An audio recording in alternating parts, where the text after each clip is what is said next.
The question was merely a formality. If he wanted to enter the orphelinat, there was nothing she or any of the sisters could do to prevent him.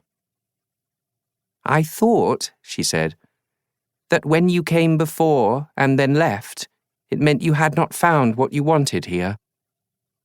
He looked at her more closely. Sister Bonaphilia was a neat-looking, small woman with bony features and rough hands. Her clothes were plain, many times washed and worn again. "I came before to see what there was to see," he said. "I reported my findings to the palace. I am back on their orders, on the king's orders." She hesitated a moment more, her hand on the doorpost. The sun had begun to set already. It was winter, after all, the dry season.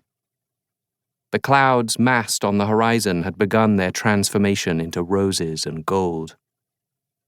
Jolivet frowned again. He had hoped to complete this errand before dark. Sister Bonaphilia inclined her head. "Very well."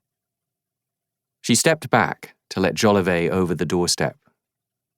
Inside was a hall of hollowed granite, the ceiling decorated with faded tiles in green and gold, the colors of the old empire, now gone 1,000 years. Holy sisters in their worn linen dresses hovered by the walls, staring.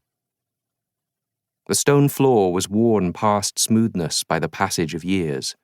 It now dipped and swayed, like the surface of the ocean. Stone steps led upward, no doubt to the children's dormitories. Several children, girls no more than 11 or 12, descended the stairs.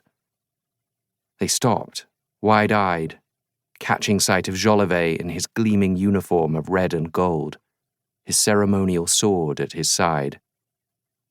The girls scampered back up the stairs, silent as mice under the fixed gaze of a cat.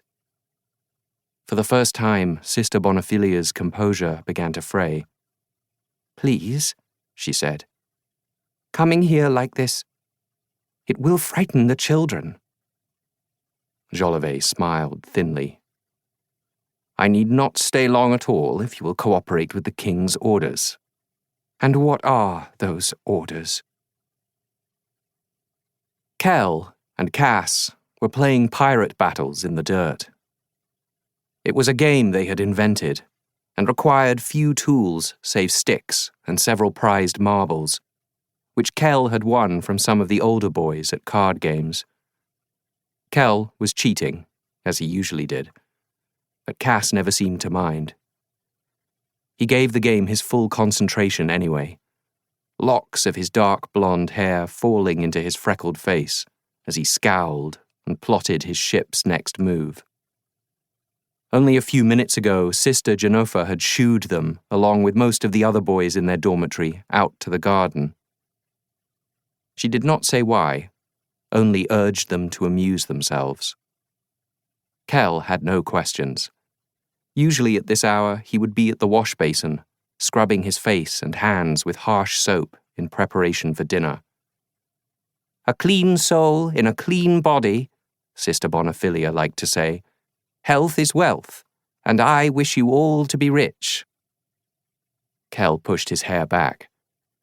It was getting long.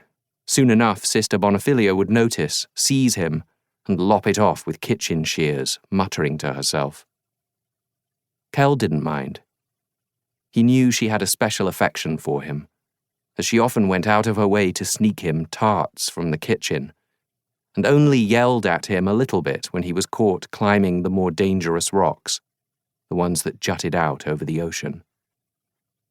"It's getting dark," Cass said, squinting up at the sky which was deepening to violet. Kell wished he could see the ocean from here.